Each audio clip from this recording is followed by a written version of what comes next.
and welcome back to the Dreamcast. I am your host, Denise Walsh. I combine science, scripture, and stories that will inspire you to dive deep, break through your own personal glass ceiling, and design a life of your dreams.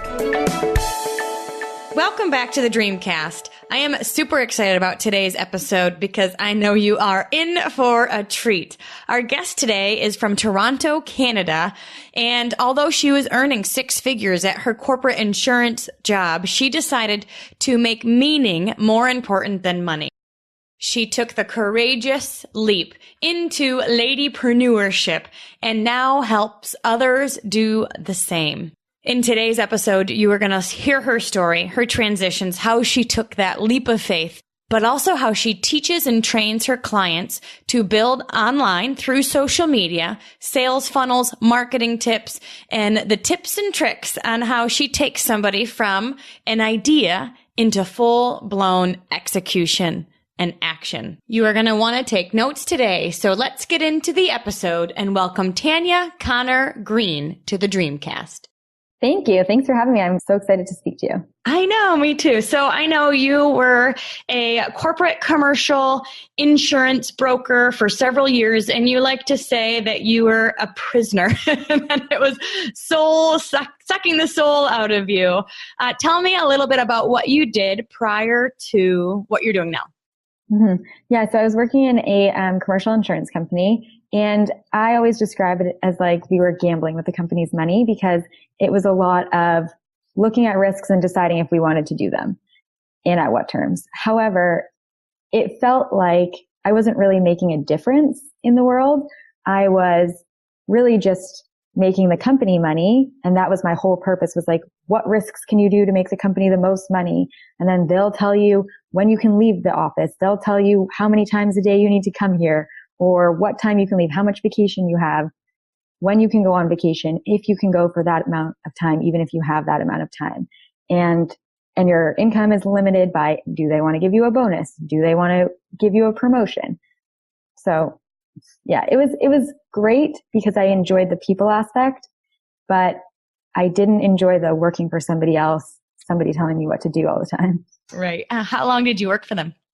So I worked for a couple of companies, but I was in insurance for about 7 or 8 years. And I worked for the company where I was when I left for about 2 years. Okay. And why did you choose insurance to begin with?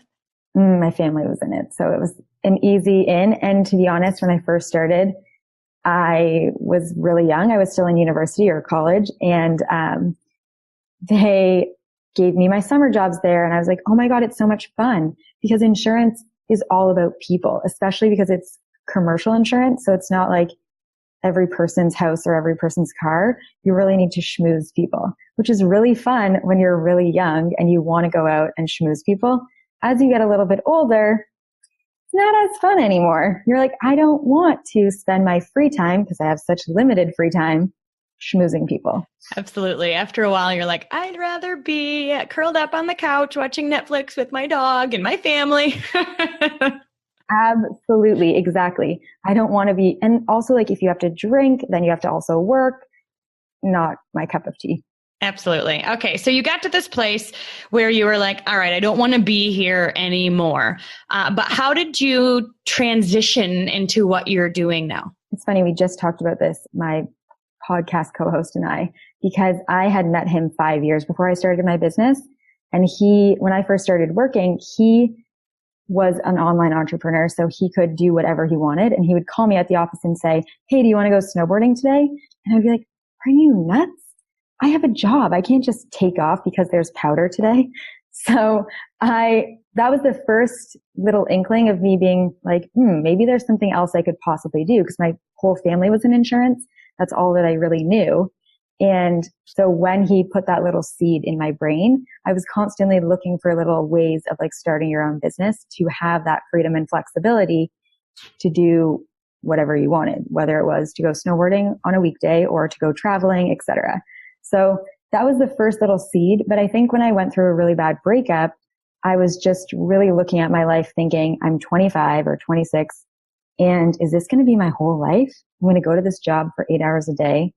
I'm going to come home, maybe watch TV, make dinner, and then go to sleep, and then do it all over. Like, this is going to be my life, and maybe go on vacation for 2 weeks a year for the rest of my life. I can't. That just doesn't seem like you're actually getting to live life. So I was looking for different ways. And when that happened with my breakup, I was really searching for like something to create meaning in my life. And when I was like going through bad times, I watched Brene Brown, her TED Talk on the power of vulnerability. And that really shifted my mindset around things. And then I looked into a coaching certification. I did my coaching certification for 1.5 years.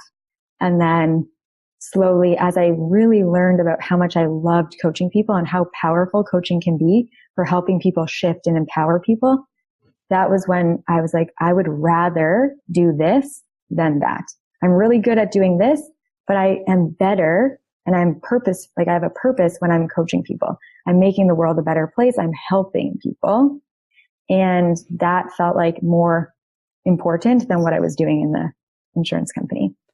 It's interesting that we truly do sometimes just kind of fall into our careers because that's what quote unquote everyone is doing, or the world that we know. But when you start learning about other options, dreams can start developing in your heart. And, you're kind of like, I didn't even know about this as being an option. But once you started learning, you realized you were really connected to it.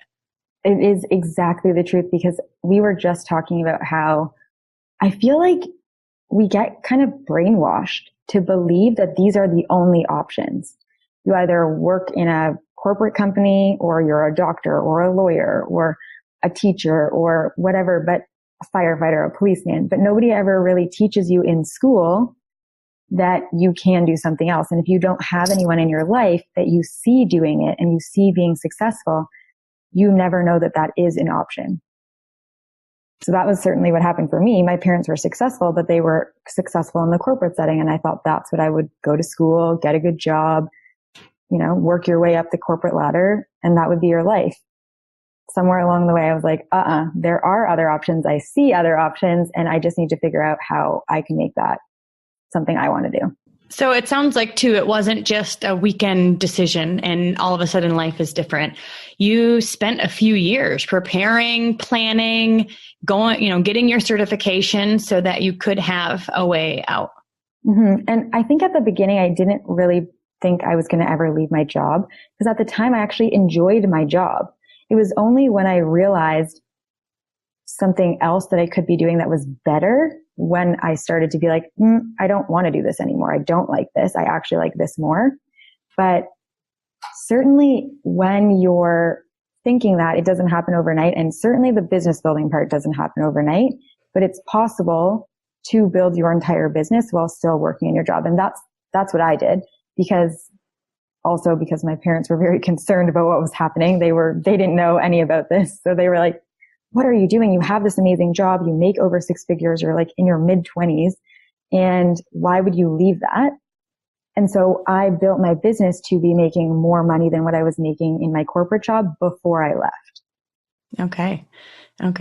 Yeah, it's true that meaning over money, it will trump every time. When you were successful in corporate, in the world's eyes, right? You had a high profile job. You were working with all these community people. You were making good money, but it wasn't filling you. Mm-hmm. I totally agree with you that I love that meaning over money. 110%. I would always choose meaning over money. And I think that was part of what happened, was that I would say things like, the money is not even that important to me. The fact that I don't get to live my life is much more important to me. If I'm just because also you make all this money to do what? I couldn't spend it.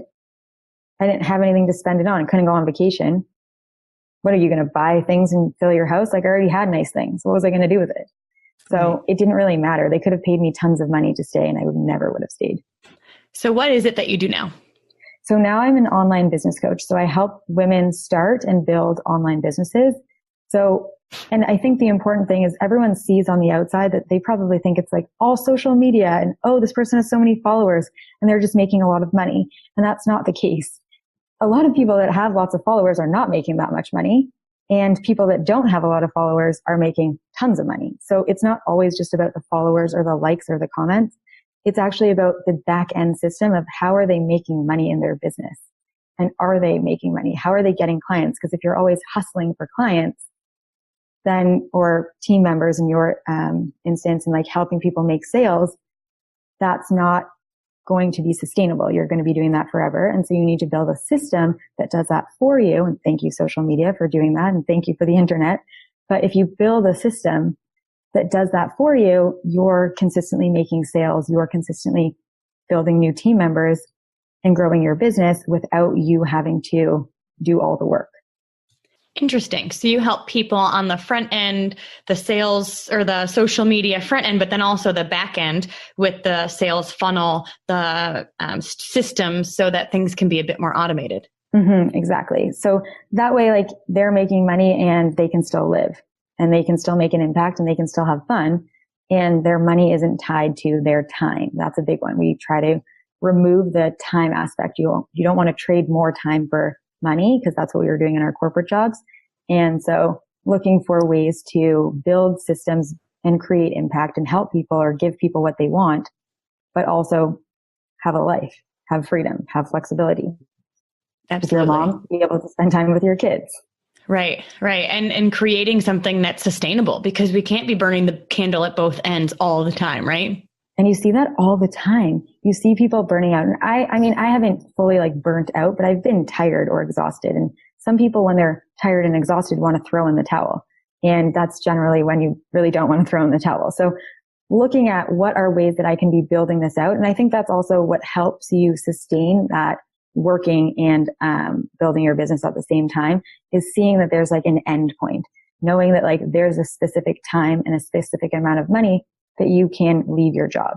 And if you can see that, it makes it a lot easier. Like, I'll be honest, at the beginning, when I first started building my business, I was working my corporate job, but I also had a group program, and I also had one-on-one clients. And I sometimes did work till 3 a.m. in the morning and have to get up for work at 8:30. That did happen.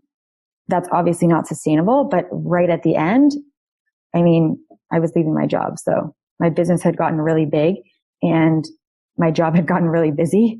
And so it was tough to juggle both, but I knew there was a specific end date. So I think that helps, is like giving yourself a deadline. Deadlines are key with an online business or with a business at all. You need deadlines. Otherwise you're like, oh, I'll do that tomorrow. It's funny being your own boss, isn't it? Because you have to be your own boss. Exactly. Sometimes some of my team members, I actually ask them to give me deadlines. So if they're doing something for me, I'll say, okay, what is the deadline for this?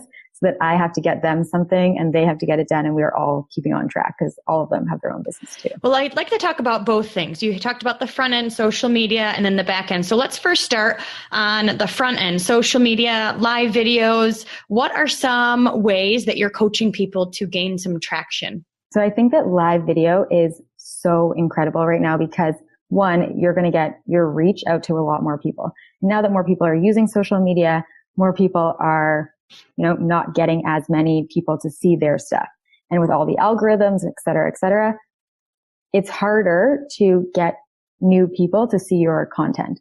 And live video is a really easy way to get your face, your message, your voice out there to more people. The algorithm will show it to more people, but also when people see you, when they can hear you, it's much different than reading a post.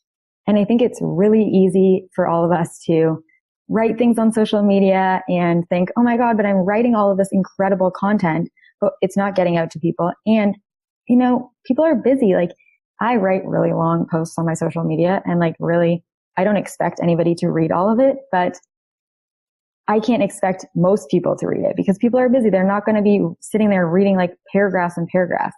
They're scrolling. So a video is a really good way to get the message to them immediately and to set yourself apart. Because for the people who aren't doing video, the people they don't see, the people they don't know, it's going to put you in front of them, and they're going to feel like they built a connection with you, especially if you're sharing vulnerably, which is something I teach my clients, is to share stories about yourself. Show when you were struggling, not just the happy parts. Because, not that we want to be negative, but that's all we see on social media is everybody's like highlight reel. And I think that especially in my space with an online business, probably also with your space, is that they need to see that people are struggling. What they're going through is not weird. It's not just them. It's part of the process. And so when we share more of that, people feel more connected to you, and then they believe that you can help them because you've been where they've been. I was just going to ask, what are some like really good topics that you would recommend for live videos? So my favorite one is always just to share your story. So share your story in service of other people. So where were you? What shifted? So what was the big shift? So for me, it might have been a breakup, or learning or working with certain clients, or wanting more flexibility and being told my vacation was like not approved. Stuff like that. If you share those stories about yourself of like where you were, what you were struggling with, what shifted for you, how did you make the change, and then where are you now? Because it shows people if they are where you were, they will feel like you can help them get to where you are. And if anyone says that they don't look at that, they do. People are looking at, are you where they want to be? And you just shared this on your last episode or your last post about mentors. Looking for someone who is where you want to be is a great place to start, because if they aren't where you want to be, then they're likely not going to be able to support you in getting to where you want to be if they've never been there. Not always, but mostly. Well, and I think that you can share your story in several different ways. I love that, because I think people remember stories. They can picture themselves in the story. And instead of just giving them facts, you're increasing in connecting and emotionally connecting with them, which means that they're going to feel something when they watch your videos. Totally. And I always say, like, that's why brands use an actress or a famous person, because we connect with people, we connect with them and their story. If we like them, then we're going to be more inclined to watch their commercial or buy their product. And that's like the same ordeal with live videos and sharing your story. And I definitely agree with you. Stories are what people remember. And there are so many things that happen from where you were to where you are now. So many shifts that you went through. You can find so many stories within that entire journey. You might tell one more than others, but there will be a lesson in all of those things that you went through. And you can give inspiration and hope, or faith. I usually like faith instead of hope, but faith, that where they are is not where they need to be forever. They can make a change. They can get to where you are. Like, one of the things I share with my clients all the time is I'm not that far ahead of them. I think a lot of people look at me and they see only the parts of like, oh, you have this entire system, you built this business, you quit your job in a year. But I didn't know any of this stuff in November of 2016. So I just learned it a year and a half ago. And if I'm only a year or a year and a half ahead of them, it's not going to be that long for them to learn that either. That's powerful. I think sometimes people put us on a pedestal, and instead of realizing like, oh, I can be like that too, which is why I love the power of stories and sharing that struggle, that internal struggle, to recognize that we're all the same. We've just decided we wanted something and went for it. And I always use that example with them. We're all the same, as like when you pick up those gossip magazines, they all have that section of like, they're just like us.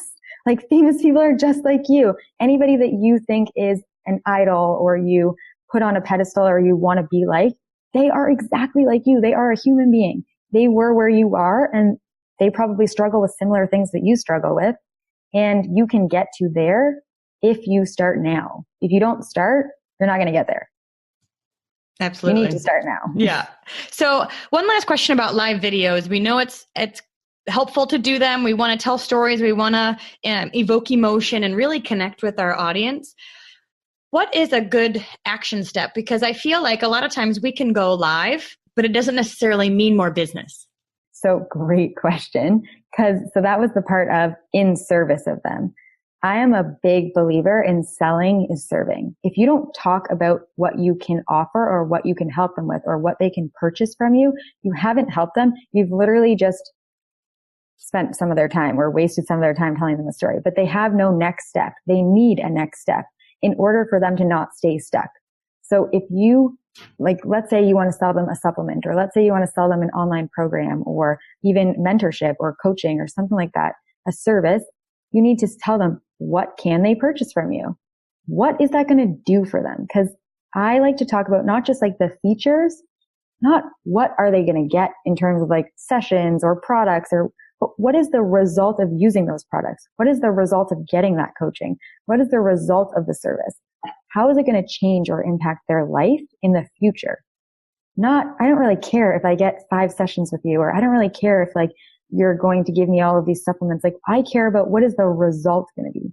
So speak about what's possible, what's going to change for them, and give them a how can they get that? Like, and you have to be very direct. You can't say like, oh, you can message me. That's too airy-fairy, as I like to say. Give them a specific direction. Send me a direct message right now saying blank. I'd love to work with you. Or type in the comments right now that I'm watching the replay. I'm watching the replay. Or type in the comments right now, I'm in. So you have to be very direct. I know it sounds ridiculous, but if you don't tell people, click here, comment below, and like put an arrow, or send me a message now. Click here to email me now, or click here to purchase now. They don't feel like it's directed at them. It is interesting, isn't it? I've noticed the same thing. If we're too broad, nothing happens. But if we say, do this next, people are more apt to say, okay. I mean, that's why you'll see on all the YouTube videos, they say, subscribe, leave a comment, like, all of the things, because we need to be told. But we're really good at following directions. Mm-hmm, exactly. We're very good at following directions if we're told what to do. Because if you say, oh, reach out to me soon, or reach out to me in the next week, they're going to forget. They're busy. They're getting distracted. Everything is distracting us 24 hours a day. And so you only have a small window of opportunity to catch their attention and to capture their attention. So tell them what to do next, and tell it to them pretty early on in the live video, I would say. I would tell them to have some sort of direction in case they don't watch all the way to the end. If they don't watch till the end, give them some sort of call to action in the first 1 minute, I would say. That's really helpful, because I think a lot of times it's easy to give the whole thing, give your whole spiel, give your whole story, talk about the benefits, and then say, now, if you want it, do this. When in fact, we should probably be saying that a few times throughout the live. Exactly. Especially because Facebook Live wants you to do longer lives, but most people are not going to watch your live video for the full 20 minutes in one sitting. They might come back to it, but if they don't get to the full 20 minutes or the full 15 minutes or even the full 10 minutes, give them something within the first minute for them to reach out or take that next step. How often do you feel like lives would be good? What's a good goal? The more often, the better, I would say. I do them once a week. So I also think that's a really great point that you just pointed out, is you want to be doing it consistently. At the beginning, I was terrified. I can't even describe in words how terrified. I would literally cry, black out, like I didn't know what I was doing. And my first live video was about my fear of doing live video. And so I remember, and I still feel nervous about it sometimes still, because you care, but I started with saying, okay, I'm going to do it every single week on Tuesday. And every single week on Tuesday, I showed up. Now, telling somebody is also helpful so that you have that some accountability attached to it. And telling your audience is also really helpful.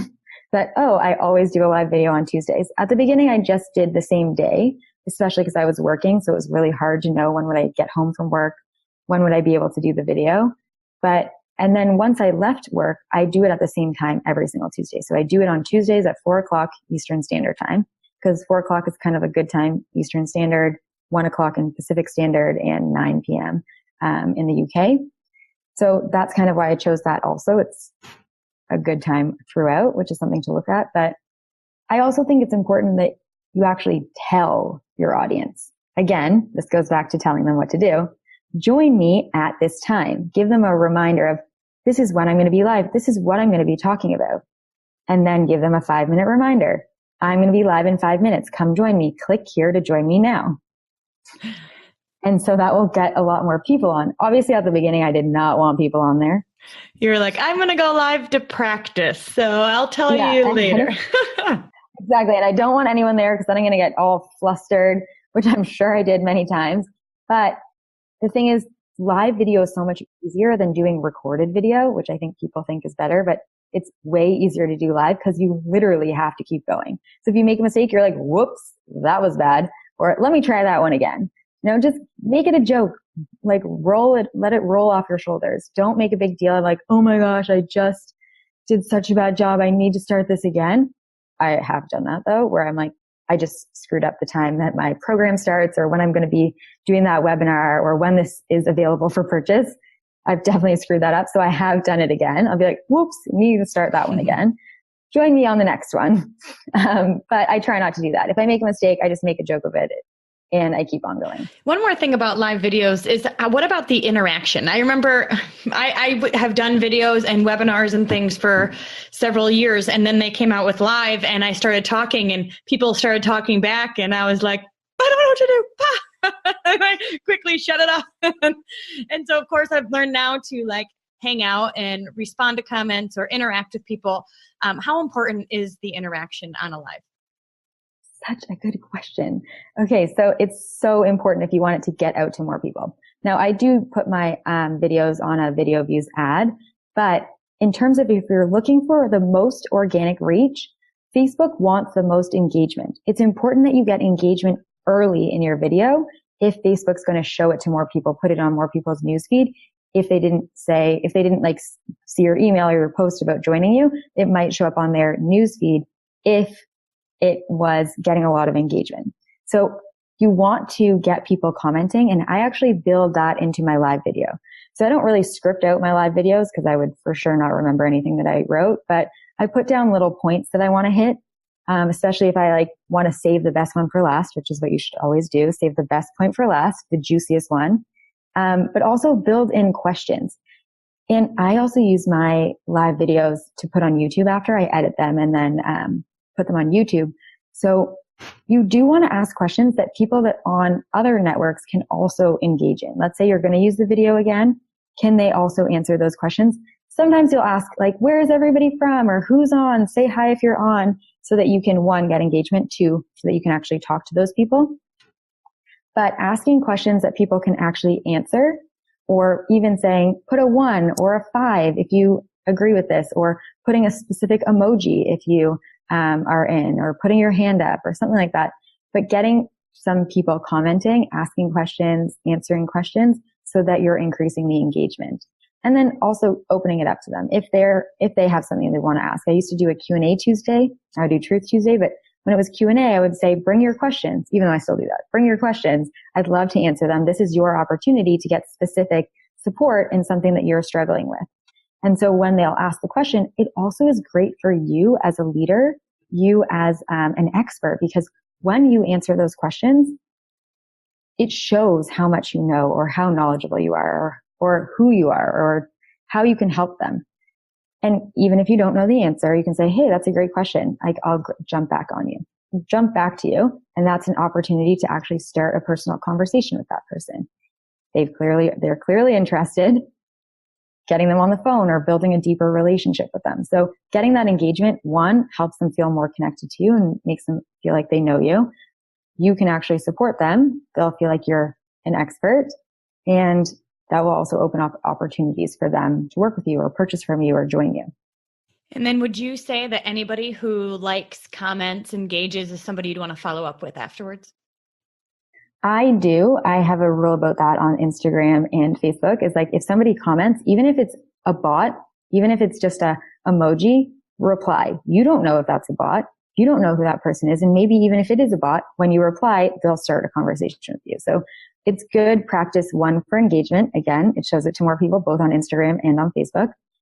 If more people are engaging, so more comments, more like even on YouTube, on Twitter, all of those is more comments, Pinterest, more comments, more organic reach. So answering those questions or comments or replying creates more engagement. Plus, if you ask them a question, if you start more of a conversation, dig deeper, ask them something more about themselves, to start a conversation in the comments even. And then if they seem like a dream team member or a dream client, then I would follow up with them. Awesome advice. So live videos are definitely something we want to consistently add to our weekly calendar. And I have learned to actually put it in my calendar because very rarely am I like, oh, I'm inspired to talk about this. You know what I mean? So I'll plan it out in my week. And I do it sometimes when I'm in the car line to get my son, because I know I've got at least, 10, 15 minutes where I'm going to be in the line. And people like that, right? If you're always doing it, like I follow these ladies called Cat and Nat. If you don't follow them, they're awesome. They're moms, and they do exactly that.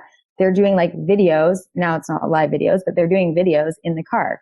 So it doesn't matter where you are. I think that's the joy of live video. Like if you're somewhere in your car, if you're out, it's even better than if you're like behind a blank white wall. Like that's more interesting and shows more of you. I think that's also the key, is that with Instagram stories or Instagram live or Facebook live, it's not about being like sitting at a desk and looking like you're on a set. It's not a television show. It's them coming a little bit into your space, getting to know you on a personal level and seeing you in that light. So you're also helping them, but you're being more casual, not so contrived, I think. So I think it's great. Yeah. If you can do it in the car, amazing.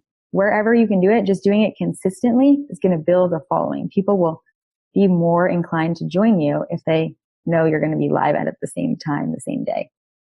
Awesome. Now, you talked a bit about the backend systems as well. Sales funnels, systems where people can either request information or ask for more details, and you have some of the follow-up being done for you. Tell us a bit more about what a sales funnel is and how you would use it.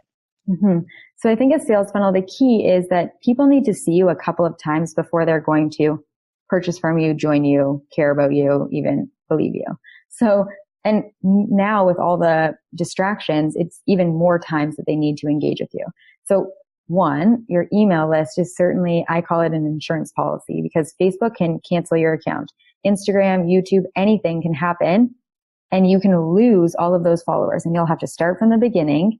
And so the only thing that you own is your email list. You have those people's contact information. So I consider it to be an insurance policy. It's not the only thing we use, but it's certainly something you want to have in case something else happens. And then because you don't have to deal with the algorithm in your email box. So you know for a fact they're going to see it. Whether they open it is their own prerogative.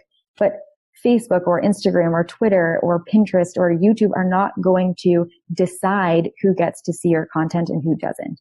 So when you provide something to them, one, you're creating that relationship. Two, you are now have their contact information so you can follow up with them. Then you can create automated emails, and even I connect my Facebook ads to this specific stage of my sales funnel they're in my email. So the email and the Facebook ads that they're seeing are the same. So they're seeing it in their email box, they're seeing it on Instagram, they're seeing it on Facebook, so that you're getting in front of them more often and they're more inclined to contact you, purchase from you, watch your videos, join whatever you're doing if they're seeing you constantly. So it's good to build that relationship. It's good to create more sales, but it's also good to nurture whatever stage they're at, because I'm sure even with you guys with multi-level marketing, people hear about it and it plants the seed. But like me, it might be 5 years before they decide to do anything about that. So you want to stay in front of them so that you're at the top of their mind when they get to the stage where they're like, okay, I'm ready. And if you're not, somebody else who's at the top of their mind is going to be the person that they go to. Absolutely. And what I love is when you have some of these systems in place, then they're going to see you over and over and over and over again, but it's no more work on your end. You know, you are getting people to get in, you're asking them to opt into your email list. You're setting it all up well once, hopefully. I'm sure you're always revamping, but then they're consistently seeing you on Facebook, in their email, but yet you're on vacation. Mm-hmm, exactly. And that's a great point that you brought up about like, you're always revamping. Like I've been using the same lead magnet since 2016, like the fall of 2016. So I set that up, and yeah, I've made changes to it, the design, maybe some of the emails and stuff like that. But I'm constantly tweaking because I'm getting that information. Who's opening the emails? Who's not? Who's clicking on them? Like what things are converting and what things aren't. And then I can tweak those things, but they're constantly working for me while I'm either working with clients or enjoying my life. And you're only building it out more. The more people you get in, the more information you have, the more you can tweak it, the more you can make it better. So it builds over time. But again, starting somewhere, right? You have to start to get that system, and you have to start to get that information. You can find out so much information. Like I sent out an email last weekend asking people, like, what stage of business are you at? Are you starting, growing, or scaling? And then I literally asked them to like click on things that they were looking for. So now I can create content that is specifically targeted to what they asked for. So they're more inclined, one, because they just built that relationship, to open my emails in the future. Plus they're going to be more relevant to what they desire, which only builds that relationship more. And if that helps them, again, that puts me in a seat for them to want to hire me or work with me. So you're building it out and getting more information from your own followers and lists, and that will eventually lead them to getting some support. I mean, even I'm sure you must read books. Those people don't know who I am. Like Brené Brown doesn't know who I am yet. But she doesn't know who I am, but she's literally changed my life. So even if you never work with those people or meet them, those emails or that content that you provided could change their life. So it's like you're giving and you're getting. Absolutely. Yeah, I love that. And so you create it once, you then can scale it, you can tweak it, but that's the beauty of, the 4-hour work week. In a sense, you're working smarter, not harder. Yeah, that's exactly the first book that I read. Yeah, it's a good one. So one thing you mentioned prior is that you have discovered a copywriting hack, like something to say in the emails in order to either evoke action or evoke emotion or action. So what is this trick? Well, I literally just get them to say, like, I just say, click here, or like giving them, I always think about, give them a reason. If there's no reason, like, what are they going to get by clicking there? This video will change your life, or this video will give you all the steps that you need to begin your online business, or to join a team, or to get your first clients. Like, give them a reason to click it, not just, if you can, not just saying like, click here, but if they click there, then what? What is their result? So give them a reason to sign up, give them a reason to click, give them a reason to open your email. What are they going to get? I always say the best hack, in my opinion, for writing subject lines for emails is literally just go onto Google, type in the comment or type in the topic, look for what are the first things that come up on Google. Or that's great for like video topics, etc. Or go into your email, look through your emails. Which one would you open? Why would you have opened that one? Like, even a really funny one for like opening things is like if you put their name in the subject, right? If you make it more personal, they're more likely to open it. One of my friends while I was golfing this week said, if my name isn't in the first 2 sentences, I'm not reading the rest of it because it's not actually pertaining to me. So make it personal, or make it appear personal, so that it gives them a reason to open it. And then with like copywriting, my best copywriting hack for anything is ask and use other people's language. So once we are in a different position, we literally don't remember what we were thinking about. How did we describe our problem before we read that book? Before you knew about mindfulness, how did you describe that? Before you knew what meditation was, how did you describe going on a walk and losing your train of thought or losing your sense of time? We didn't know that was named flow. Like, you're in a flow state. So not using like jargon from whatever you're doing. Like if you're in a multi-level marketing company, not using jargon that might be specific to that. If you want to get people to join your team, how do they describe what they want, rather than how do you describe what you want now or what you wanted then? Because if you use other people's language, it's the best way to actually connect with those people. And if you're like, I don't know how to use other people's language, easy peasy. Go to people you follow or the major heavy hitters in your industry. Look through, one, what are they writing about that's getting tons of engagement? Then go through the comments and see what people are commenting. Use those people's language in order to create it for your own business, or to talk about how they describe their problem or what they desire. Go through and see other people's posts or videos that are getting a lot of engagement and people saying like, me too, or like, yes, you totally hit the nail on the head. And that way you'll know what to talk about. Not like copying what they're doing, but even if you are, like, I love Gabby Bernstein, and Gabby Bernstein talks a lot about A Course in Miracles. Well, she didn't write A Course in Miracles, but I listened to Gabby Bernstein. She didn't copy them. She's putting her own spin, her own stories on a text that was written a long time ago. And likely I have A Course in Miracles and I definitely won't read it because it's very dense. So thank goodness that Gabby Bernstein shares with me what her take on A Course in Miracles is, because I would never have gotten through that book if I hadn't listened to the things that she was sharing. And I might not have gotten those lessons if I wasn't listening to it from somebody who I resonated with. So putting your own spin on things will help people resonate with your story, not someone else's story or the way that they describe it, but how do you describe it? How do you feel about it? What shifted for you? What really hit the nail on the head for you? That's what I would do for copy. Yeah, amazing. I'm going to re-listen to this myself and take lots of notes, because it sounds like you're really saying be thoughtful. I think so many times we're like, what am I thinking and feeling right now? Let me post it. And instead, the alternative is to truly sit down and say, what is the message that I want people to hear? What is the action I want them to take?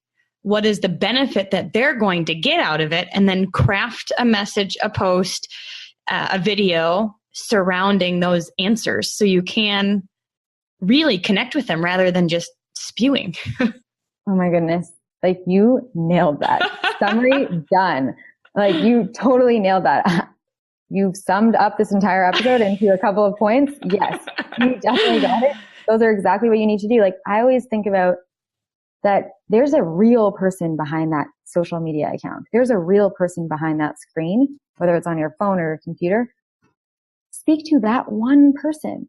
Like, build a relationship with that one person, not like creating it for everybody, but what do they want to hear? How can you connect with them?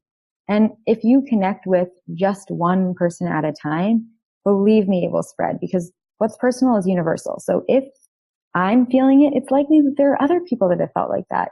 And if you can connect with just that person that time, you'll actually be connecting with millions of people all over the world. So connecting with one person, focus on one person and speak to that one person and know that there's a real person. How can you help them? How can you be in service of them?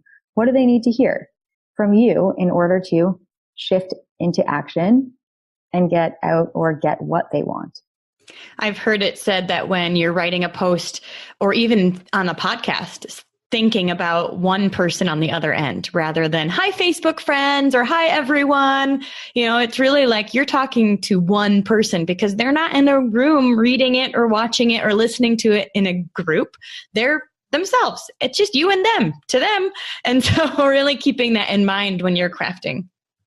I totally agree. And like looking at just like, if you just speak to them, like what's general literally connects with nobody, because you're trying to connect with so many people.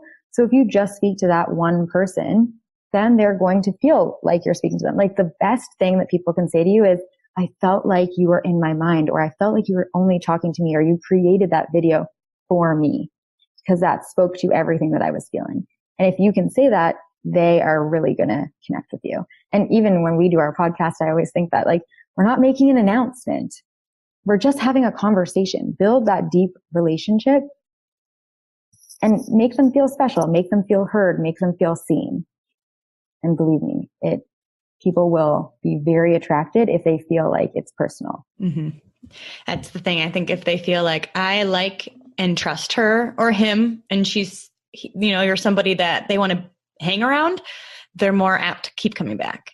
And that's great with like the social media aspect too, right? Like, show them that. Yeah. Be that kind of person that they would want to hang out with, in turn, so that they do want to hang out with you on your Instagram stories or on your Facebook lives. So make it fun, and don't make it so. One of the easiest ones is like, if you're in corporate, it doesn't need to be corporate. You don't need to follow all the grammatical rules. It doesn't need to be so structured. Just be casual. How would you talk to your best friend? How would you describe that to your best friend? Like, what would you be talking about if you were having this conversation with your best friend? Awesome tips. Thank you. All right. Switching gears. I am curious. You mentioned a defining day exercise. I want to know what that is. Mm-hmm. Oh yeah. Okay. So this is a perfect point to ask me that, because the defining day to me is going back into what you were feeling and thinking about back when you were in that place when you wanted to shift, right? What was the defining day that you said, I'm throwing in the towel, or I'm doing this, I'm taking action? What was happening? And when you write, or when you do this exercise and go back there, you end up literally creating content that so many people resonate with because they feel like you. So I have my clients like write a letter to themselves, like write a letter to that person, or write a letter being that person again. And things like, what were you reading? This is such a funny one. Look back and think, what was I reading then? What books was I reading? What was I listening to? What were my favorite podcasts, or what were my favorite YouTube videos, or who did I follow on social media? Because it will give you some color as to what other people that are going to resonate with your story are feeling, thinking, reading. It also helps when you do Facebook ads, because if you know who they're following, you can also put that in as their audience. If you know what stage of life they're at or what they're interested in, you can create Facebook ads and sales funnels and content for those people, because that's where they are. So I think that if you look and write a letter, what was I feeling? What was that specific day? Like, think back, what was I doing that day that I decided no more? Like, I know I was watching the video, The Power of Vulnerability by Brené Brown. And I know that the day that I decided to start my business, when I purchased my business license, was I read the first chapter of Brené Brown's book, The Gifts of Imperfection. So I named my business Wholehearted Business Coaching after the very first chapter called Wholehearted Living. So what were, like, for example, Denise, what were you doing the day you decided to start your business? Oh, it's interesting you asked that. I was working at Community Mental Health. I had been a clinical psychologist for about 5 years. And the first few years I was in a honeymoon stage. You know, I was like, I'm going to change the world. And then I slowly realized that, just like you, I was working a corporate job that was sucking the life out of me. I had too many clients, overworked, underpaid. And I remember being at work and just thinking, I'm wasting so much time. I am not making a difference. I'm coming home drained. I'm no good to anyone. I'm working with people that don't really want help in a system that can't really help them. And we were already distributors for our company because my husband was the one that kind of got us started in that. But there was a time where I said, all right, I'm now on board because I can see the potential here versus my 9-to-5 community mental health job. And so I want to point out in that story, like, there were so many points there that I was thinking, me too. I felt like that too. So people, when you tell that story, will see themselves in your story. Maybe if they haven't been through that specific thing, maybe they haven't worked with people in mental health, but they did feel like they were coming home drained, or they did feel like they weren't making a difference.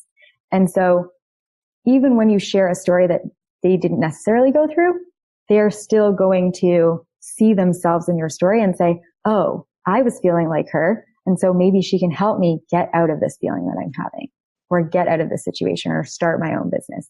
So by telling your story, and specifically being very specific about what you were feeling, what you were reading, what you were experiencing, what was happening at work that day. And like, by doing that, you're going to connect with exactly those specific feelings, focusing on feelings that they also feel.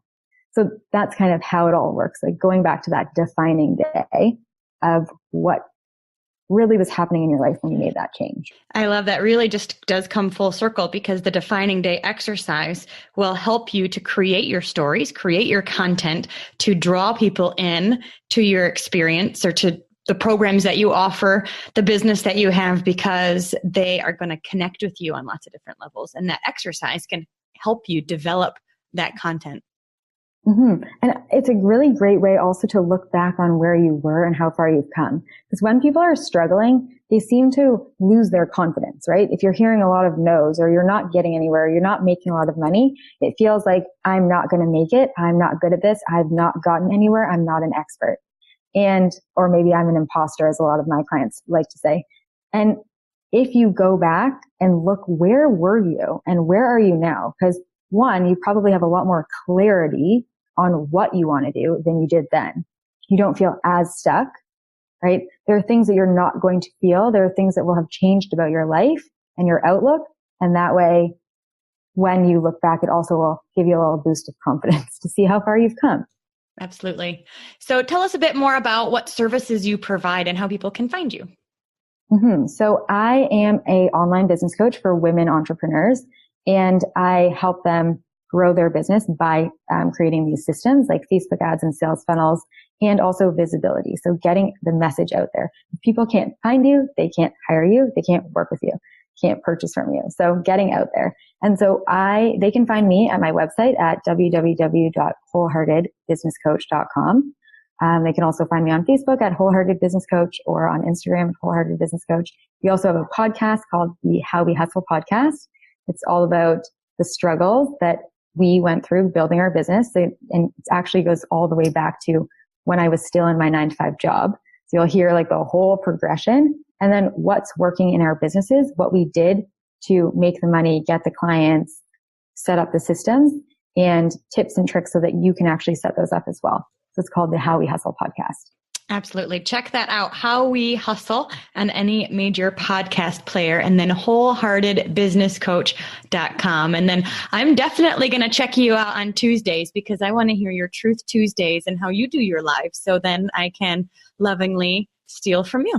I hope you steal from me. I'm happy to help anybody and everyone. Like, steal from me. I really don't care because I really truly believe that there is a space for everyone. And like, just use the things that you learned in this, in other things that you've done, and put your own spin on it. Like, put your own stories into that. Use these same concepts and help more people. Like, I can't help everyone. So get the message out, use it. I always love that. Like, steal from me. I'm totally fine with that. So thanks. I'm excited for you to join. Absolutely. So tell us, if for somebody who's in that space right now, they don't like where they are, but they don't really know what else to do. They're in that kind of transition. Maybe they're a bit cloudy. They don't know what to do next. What advice would you have for them? When my podcast co-host used to tell me this all the time, I used to get super annoyed. After I read the 4-Hour Workweek, he would say, I'm like, I don't know what to do. He's like, just keep thinking. And I would be like, oh, so I would really think about it. And I was constantly looking for what could be the right fit. And at the beginning, I definitely tried some other things. I did create an app, which I did finish and I never posted it because I didn't want to go in that direction. But if you just start with something, try it. If it doesn't work out, who cares? But if you love it, even if it's not working out or you're not making money, if you love it, you will be able to make money at it. But just start trying things on. It's like clothes. Like, I mean, I haven't gotten married, but if you do get married, you're like, oh, I don't know what kind of wedding dress I want until I try it on. So try on different businesses. See if it's something that you resonate with and you want to do. And then know that you can change. You're allowed to change it up. Like, if you're not dead, you're still allowed to change. So try things on. And if it fits, it fits. And if it fits for a little while, great. And if it fits for a longer while, even better. But just begin with something. Look for something. Who do you follow? Who would you like to be like? What would you like to do? Even what seems like a pipe dream to you? Like, what would you love to do? I mean, you can't get younger, right? You can't change bodies. You can't be you could change your body, but you can't get into someone else's body. So, and look at like, who do you idolize or who do you follow? Who would you say, I'd love that to be my life? And look for little steps that you can take, itty bitty, teeny tiny steps that you can take to begin, whether it's read their book, join their group, like watch their video, or maybe it's like they started in this, start there. Like, just look for opportunities, ask around, see what fits. Like, be curious. That's the best thing, is be curious with yourself and with other people, and look for opportunities rather than telling yourself, because our words are powerful. If you say, I don't know what I'm going to do, there's nothing for me to do, I'm never going to have my online business, I'm going to be in corporate forever, then yeah, that's what you're going to manifest. So be like strict with yourself and not allow yourself to say, I can't do this. Like, can't should not be in your vocabulary. You can do anything that you want to do. I mean, whoever said that we could go and stand on the moon was crazy at one time. And somehow people believed in it so much so that they did actually go to the moon. I mean, that must have been a crazy idea back in the day. And they did it. So that's the power of believing that you can. So the more you say I can, the more you look for ways to do it, the more you'll find them. I love that you said you can change, because I think often we feel like it's black or white, right or wrong.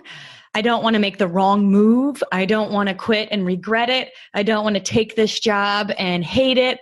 And so we do nothing and we just stay there miserable because it feels safer than taking the risk.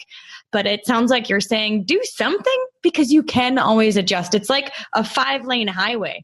Just pick a lane. You're still moving forward regardless of what lane you're in. And if you want a new lane, you can get a new lane.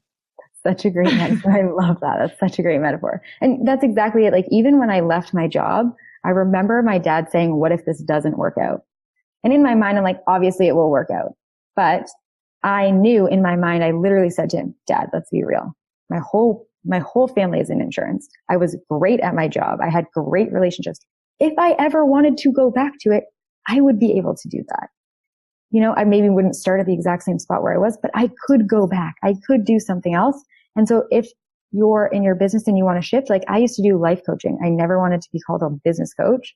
I thought that was icky. And I literally did business coaching while calling myself a life coach. And I was like, okay, I can change. It took some time. I had to change my website. I had to change my name. I had to change all these things. But in the end, it was a much better fit. And I I can't even imagine if I had stayed doing that. So be curious, try things on. You might love it. I mean, whoever thought that me at like 25 would love golf? Like, I thought that that was a sport for old people, but actually, like, I love it more than all the other sports that I used to play. So try things on. That's all it takes. Try it on. Yeah. If you hate it, you don't have to. It's like food. If you hate it, you don't have to eat it again. Yeah. We're not stuck. We're not stuck. Life is fluid, right? Mm-hmm. So what would you say has been the hardest part of your entrepreneurial journey? That's a really easy one for me. The hardest part for me has been the lack of support, I would say. I didn't know anybody who was doing what I did. I didn't have any family. And I think a lot at the beginning is people doubting you. So you hear your doubts come out of other people's mouth. And that only reinforces the ones that you thought. So now you're like, oh my goodness, everybody else thinks that too. Like, is this really going to happen? Am I crazy to believe that this could be different, that I could do this? And it's not that people don't love and care about you. It's because they do love and care about you that they're asking you those questions. They're afraid for you. They don't want you to suffer. They don't want something bad to happen to you. So I had to really learn that when people share their fears or their jealousy on you, it's not really about me. The 4 Agreements, amazing book about don't take things personally. It shares that what people are saying is a direct reflection of how they feel. So if they are self-conscious about their bum, they're going to be like, oh, look at that beautiful person's bum, right? Like, you're going to look at other people and pick out the parts that matter to you.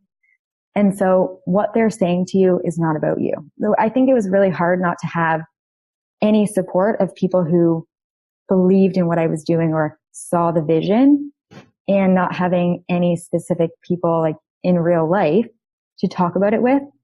So it felt really lonely. And then also I didn't exactly have a lot of my family support. So not having that is also lonely. I know a lot of my clients, like maybe their spouse doubts them, or their parents, or whoever, your friends. It's really hard to be doing something that's hard, something that takes a lot of commitment and determination, and not allowing yourself to think that it's not going to work. And then having that bombard you every which way. So it's like you're stuck in this, I feel like it's like you're in a prison of if you go outside, people are going to just throw doubts at you. But if you're inside and you're struggling, then it's like I have no one to talk about this with. Is this normal? How to pull yourself out of, because entrepreneurship is a roller coaster ride of emotions, especially at the beginning. And things are up and then they're down, and then they're up and then they're down, and then have nobody to help you back up, or to have nobody to remind you of what you're great at and that you can do this is tough, and it's lonely. Even the celebrations, I remember this like it was yesterday. There was one day I woke up and my Facebook ad was converting at 30 cents. And that was a ridiculous amount of like low amount of money for it to convert at. And I was so excited, and I called my best friend and I said, oh my goodness, my Facebook ad is converting at 30 cents. I even took a photo. She's like, is this a good thing or is this a bad thing? Like, I don't know if we're celebrating. I don't know what that means. And I was like, it's a good thing. Can we just be happy about it? Because I'm like really excited. It's like you don't even have anyone to celebrate with, not just with the shitty parts, but the great parts too.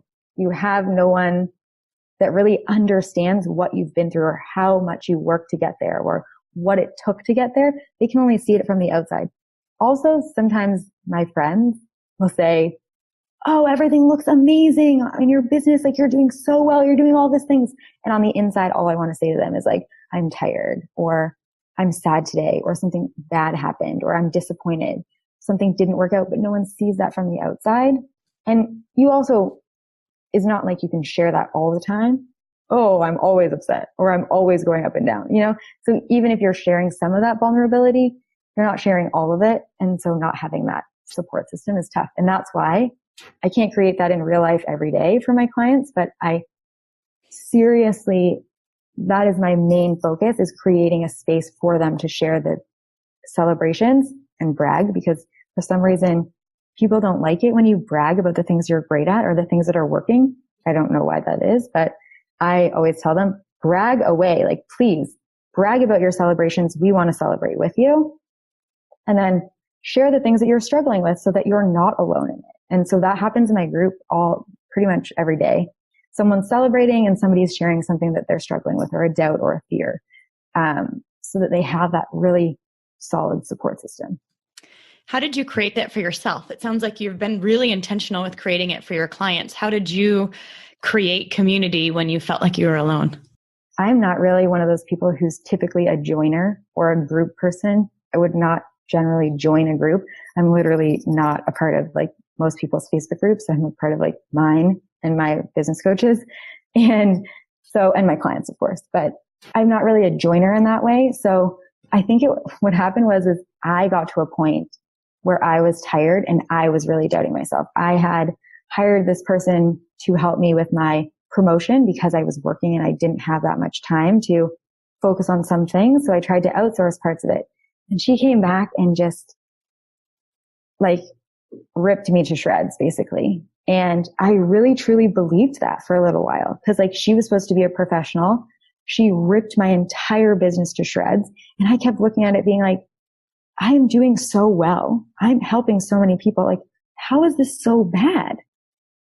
And then I guess it was one day where I was being very quiet on a group call for my business coach. So I was working with a one-to-one coach, but as working with her one-to-one, you also join her group program, which I do in my, with my clients too now because of this. And that day, I guess I was being really quiet and I didn't really want to talk about it, because who wants to share something that's really upsetting to them on like a group video chat? And I like bawled, literally bawled. I was so upset about it. And I didn't even know I was that upset or it was affecting me in that way. But I bawled my eyes out and everyone rallied around me. Like, I was really doubting if this was going to work. I was about to put in my resignation at work. My business was like exploding and this woman ripped it to shreds. So I had to reach out to other people. I was kind of forced into it. And it was good for me to share that because it pulled me out of that. And people reminded me of like, look at what you created. And I needed that reminder. So my business coach created that support system as an example for me. And so I've gone on and created that also for my clients. And I didn't know how important it was. Like, even accountability, you need somebody to keep you accountable, to share the things that you don't want to show to the world. Yeah. So that you don't stay stuck in them, you know? So I love that. And it's really being intentional about it. Number one, understanding and realizing you need it. And then number two, being intentional about creating that for yourself so you can have the support you need. Mm-hmm. And I generally would never have created it for myself if I hadn't seen how powerful it was. So I know it doesn't generally work when you tell people to create it, but like, if you don't have that, definitely either just finding somebody in your industry or even that you trust to have accountability calls. What are they trying to work towards? And how can you support them in that? And then what are you working towards? Like, it doesn't have to be a huge group, but having someone who it's non-negotiable. Like, for example, like my accountability partner, I'm on vacation right now, and she is coming to meet me in North Carolina for our accountability call. So it's not negotiable. It's like picking your kids up from school. That's not a negotiable option. You can't reschedule it. You can't say, oh, school, can you just wait an hour? I'm busy right now. So making it intentional, and every single whatever week or every 2 weeks, and making it a time where you cannot schedule other things. Perfect. What is one thing you do every day that you couldn't live without? That's hard. Success habit that you know consistently has kept you sane or full of joy or productive or any of it? I think that one of the things that has been really powerful for me in terms of like learning about myself, building me to be the leader or the expert or the coach that I am is, and it seems really not big when I think about it, but it's been really important, is writing, like posting on my Instagram every single day. So it's very rare. I need to be very sick or something needs to be happening in my life that's very important if I don't post something on social media. And it's not like, I'm not really just posting it for other people. I find that it's helped me share what I know, but also share about me, what's going on, what's working, what's not working, what I'm feeling, what I've learned. And it's become more like a journal exercise because I do it at night before I go to bed. And I do it every night before I go to bed. Like, I don't do it in the middle of the day or anything. And I don't really, I've tried this, but I can't do it. I don't really schedule. I schedule the like graphics, but I don't schedule what I'm going to say because I can make a graphic and will connect with whatever's happening in my life at that point. But I think that being consistent, that was the very first thing that I committed to doing every single day, showing up for those posts every day. And it's built a very tight knit following for me in terms of like people expect it. Like the days that I don't post, people will say, oh, like you didn't post anything today. Like I literally wake up and expect to see your post in the morning. So I feel like it's become like a very ingrained part of my business, and it makes me show up as that person every day and helps me share things every day. And so it's really helped my success. I think that most of my clients likely come from Instagram. I do ask them, and almost all of them say it came from Instagram. So those are where you would see my ads too. So it's been an important success habit, I think, for me, is writing on social media or writing on my Instagram specifically before I go to bed at night. Awesome. Thank you. What about you? Oh, I have a fairly like clear morning routine, and I feel like I get up, I exercise, I drink water, I have my coffee, and then I do my journaling and reading and like my gratitude and focus for the day and things like that. And those, like if I miss it, I feel it. You know what I mean? Mm-hmm. That is such a good, now you made me think of so many things, but yeah, I definitely write in a 5-minute journal because I find that that's really tough for me sometimes, is to like share or write. But firstly, gratitude is I know people talk about this all the time, but it's so important. I don't think it can be talked about enough, is like looking for the things that you are grateful for, the things that you have actually like attracts more. So it's not just a practice like for your sanity, but it's also a practice for your business, your life, and what you desire. But yeah, so I write in my 5-minute journal about like what I desire, like a powerful statement about myself, what I'm grateful for, what would be amazing if it happened today. So having like a practice like that has been certainly amazing, but I also listen to the same audiobook every day. I forgot I did that, but I talk about that a lot. I listen because I think a lot of people with money mindset, you can never say my money mindset is great. Like you need to practice it every day. It's like exercise. If you're not working on your money stories or your money mindset, you're creating more stories. So I have never really resonated with any of the like, oh, read like the law of divine compensation or any of those like old school books, I would say, maybe like older books. So I listen to the same audiobook, like You Are a Badass at Making Money, every single day. And I literally just turn it on to like wherever. And like, I feel like that's the message I'm supposed to receive today. And it just is like, it reminds you about how it's an abundant world. You can make money. You are a badass. And like, it's just a good reminder. And it's more, I guess, uplifting, less, I don't know, dense, I guess. Yeah. It's more funny. She tells lots of stories that are like, oh yeah, I don't remember that, or I didn't notice that when she said it before. So I've been doing that for like almost a year. In April, it will be a year. Awesome. That's an awesome tip. I listened to The Strangest Secret by Earl Nightingale. You can get it free on YouTube, and it's about a half an hour. And I would listen to that like every single morning, every single day when I was driving the kids to school. And I mean, that kind of thing, we become what we think about, right? And so when you really focus on what you're putting in, it really impacts not just your inner world, but your outer world too. It's so true. Like, you want to be very conscious about what you're receiving, what you're hearing, because even when you're like unconsciously, you're creating what you think about. So it's definitely a good practice. I never even noticed that, but it's funny that you do that and I do that. I think so that is a tip. It's a good one. Exactly. I was going to say, we have to take action on the things we know work.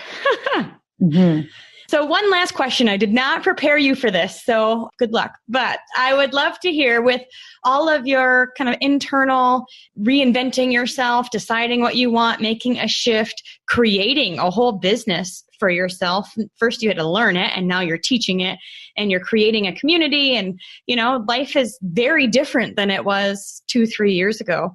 What would you say is your current life purpose? I think that my life purpose now is to help people not stay in the brainwashed success and the brainwashed life that we've been taught and society has been teaching us is the way to live. Because and maybe this is putting my own beliefs on other people, but I just feel like you deserve more time to see the world, enjoy the people that you enjoy, like do things that you enjoy. Like, you have just this life, and do you really want to lead it working for somebody else, being told what to do and sitting in a cubicle? One of the biggest things for me was like, I live in Toronto and it's cold half the year. And when it's nice outside, I want to go outside and I want to enjoy the weather. I want to enjoy the day. If I only get this last day, I want to enjoy it.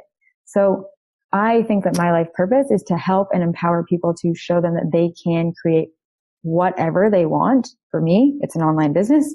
Typically, I help you build an online business and make money at it, because I think that's my main focus, is making sure they make money, and so that they can live and help more people. I always say, like, other people say this, you can't give from an empty cup, but that includes money. Like, money isn't evil to make lots of money. It's when you have more money, you have more to give.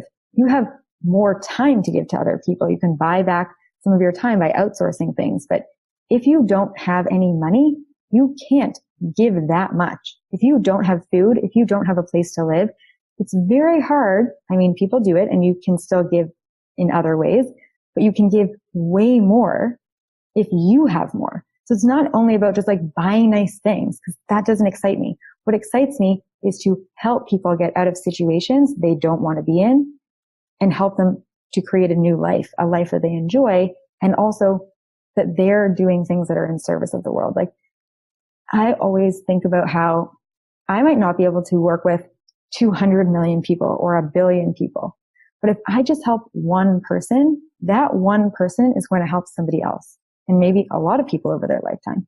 So when you think about just helping one person, in fact, you are helping thousands and millions of people. So by me helping a couple of people build a business, make money, give back, they are also doing that. Like I always say, we're paying it forward. I used to love that movie, like pay it forward.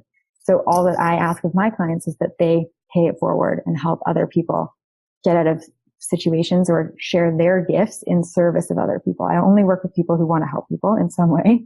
It's really why people create products or do anything. It's like, you want to make their lives easier, better, happier, more enjoyable. So thinking about helping that one person has really made my day and my life purposeful. That's why I do this podcast. That's why you do the podcast. Like, we're doing this in service of other people. And that feels good to me. Like, that feels like I have a purpose in my life. And like, that also leaves like a legacy. Like, when you create things, when you help people, it's expanding and it makes everyone's life better. Like, if we all are happy, imagine what a great world this would be like if we weren't all fighting or unhappy or tired or underworked or hungry. People get hangry.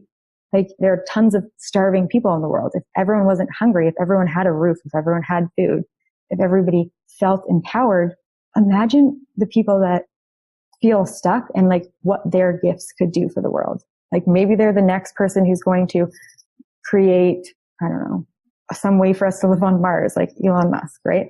You don't know who you are helping and where they're going to go in their life and what they are going to help people with. So I just focus on helping one person and they will pay it forward. So that feels purposeful for me. What about you? Awesome. Awesome. Well, we're in very similar situations. So I definitely feel like my life's purpose, I feel like I can see people 3 steps ahead of where they see themselves and I call it out of them. So I pour belief, I empower, and I help people take those steps so they don't stay in so many people stay in a place they don't like because it's comfortable. Mm-hmm. And so I help pull them out of that so they truly can design their own dream life. Mm-hmm. That's amazing. I love it. This is exactly like what I love about it. Well, I want to say thank you so much for your time today, Tanya. Guys, definitely check out How We Hustle and the wholeheartedbusinesscoach.com. Go to Tanya's Instagram account, #Dreamcast, and let her know what your aha moment was, what you learned from her, and just thank her for her time today because as she mentioned, she lives in Toronto. She's actually on vacation in North Carolina on a golf trip and chose to say yes to this interview.